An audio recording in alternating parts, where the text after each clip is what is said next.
중국에도 3대 악녀라든지 4대 유녀라든지 그런 게 많은데요. 조선시대에도 4대 악녀가 있었습니다. 바로 장록수, 장희빈, 김계시, 그리고 오늘 소개할 귀인조씨인데요. 청나라의 홍타이지에게 삼전도에서 3번 절하고 9번 머리를 조아렸다는 한백오구두리의 굴욕을 맛본 인조의 후궁이 바로 이 귀인조씨였습니다. 그녀는 경상우도 병마절도사를 지낸 조기와 그의 첩실이던 한옥의 딸로 태어났죠.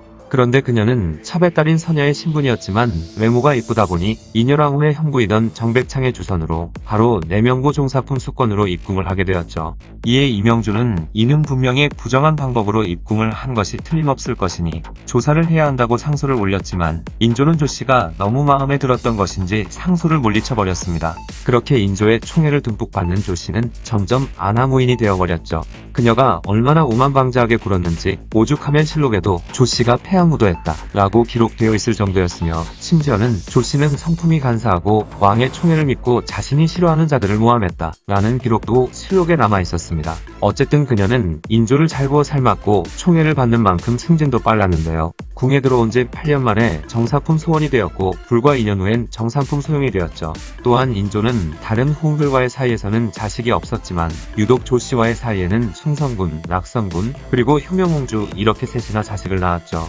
인조의 총애를 등에 업은 조씨는 마음에 안 들고 눈에 가시 같은 것들은 사정없이 없애기 시작합니다. 1643년 어느 날 인조의 승은을 입은 특별상궁이던 이정민이 조씨를 저주하다 들통이 나는 사건이 벌어졌는데요. 저주를 실행한 이정민의 직속라인이던 애양이와 연옥이는 각각 거열형과 차명에 처해졌고 이정민은 유배되었다가 결국 사사당하고 말았죠. 그런데 사실 이 사건은 조씨가 이정민을 질투해 제거하려는 계획을 세웠고 스스로 저주에 사용되는 물품을 숨긴 뒤 이정민을 모함했던 것이었습니다.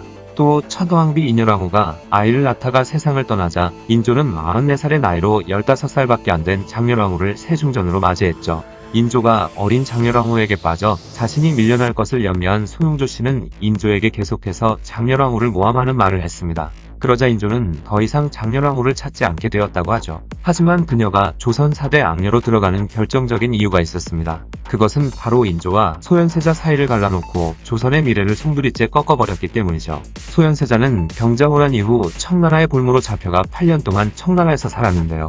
그는 청나라에 강제로 끌려온 조선 백성들을 다시 조선으로 보내는 데 일조했고, 농사든 장사든 뭐든지 척척 해내는 걸 본 청나라 황제는 소현세자의 능력과 총명함에 감탄해 잘 대해주었죠. 소현세자 역시 청나라의 근대화된 문물들을 보고 익히며 훗날 포로의 신분에서 풀려나 조선으로 돌아가게 되면 청나라에서 경험한 많은 것들을 조선에 적용해 더욱더 발전된 조선을 만들려는 포부가 가득했던 굉장히 우수한 세자였죠. 그런데 조씨는 그런 소현세자와 세자빈 강씨를 유독 미워했는데요.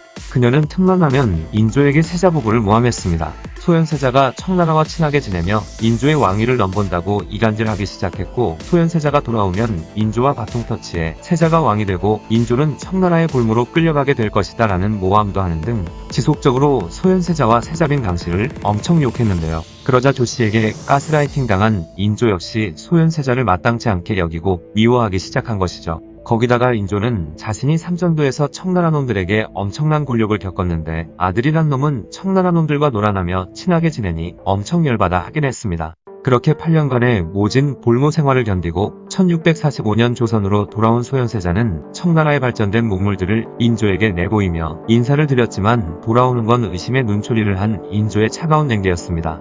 그러다 소현세자는 결국 돌아온 지 3개월 만에 급작스러운 병에 걸려 세상을 떠나고 말았습니다. 야사에 의하면 소현세자를 돌보고 있었던 의관인 이영익은 조씨가 친정 어머니를 통해 궁으로 들인 사람으로 소현세자를 독살하도록 사주했다는 이야기가 돌고 있을 정도이죠. 그만큼 조씨는 소현세자와 세자빈 강씨를 미워하고 있었습니다. 소현세자가 죽고 난 어느 날 국내에서 누군가가 소용조씨를 저주하는 사건이 발생했죠. 사실 이는 당연스럽게도 소용조씨의 자작극이었습니다. 그런데 인조는 자작극인 걸 알면서도 세자빈 강씨를 제거하는데 이 저주 사건을 이용하는데요. 이 일로 강빈이 죽지는 않았지만 얼마 후 1646년 1월 인조 수라의 전복에서 독이 나오는 사건도 발생하며 결국에 강빈은 세자빈 자리에서 폐위되었고 궁에서 쫓겨난 뒤 사사되었습니다. 전복에서 독이 나온 것도 귀인조씨의 자작극일 것이라는 것이 일반적인 견해라고 합니다. 그리고 심지어 인조는 자신의 손자들인 소현세자와 강빈의 아들 셋을 제주도로 보낸 뒤 죽이기도 할 정도였죠. 이는 조씨가 그만큼 소현세자 부부를 싫어한 것도 있었지만 사실 인조 역시 소현세자 부부를 미워했었는데 자신의 뜻을 다하는 것인지 소용조씨가 알아서 욕도 하고 저주 사건이나 전복에 독을 넣는 등의 행동을 하니 인조도 옳았구나 그에 맞게 움직였을 뿐이었죠. 어쨌든 인조가 사망하기 전에 조씨는 종일품 귀인에 책봉되었습니다.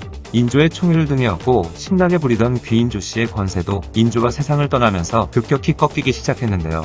우연한 사건을 계기로 귀인 조씨는 세상을 떠나게 되었습니다.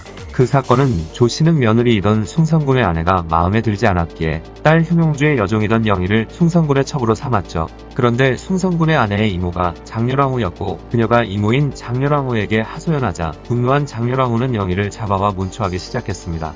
겁에 질린 영희는 귀인 조씨가 장렬왕후와 효종을 저주했다 라는 자백을 하게 되었고 즉시 귀인 조씨, 효명왕주의 나인들, 여종들 등 저주에 관련된 사람들을 모조리 잡아와 혹독한 고문을 가했죠. 결국 나인들과 여종들은 무자비한 고문을 이기지 못하고 귀인 조씨의 악행을 모조리 자백하면서 모두 거열령에 처해졌습니다. 귀인 조씨 역시 자살을 명받아 세상을 떠나게 되었고 조씨의 자식들 모두 폐서인되어 유배를 가게 되었죠. 또한 귀인 조씨와 결탁한 김자정과 다른 대신들의 가문도 풍비박산이 나버렸습니다.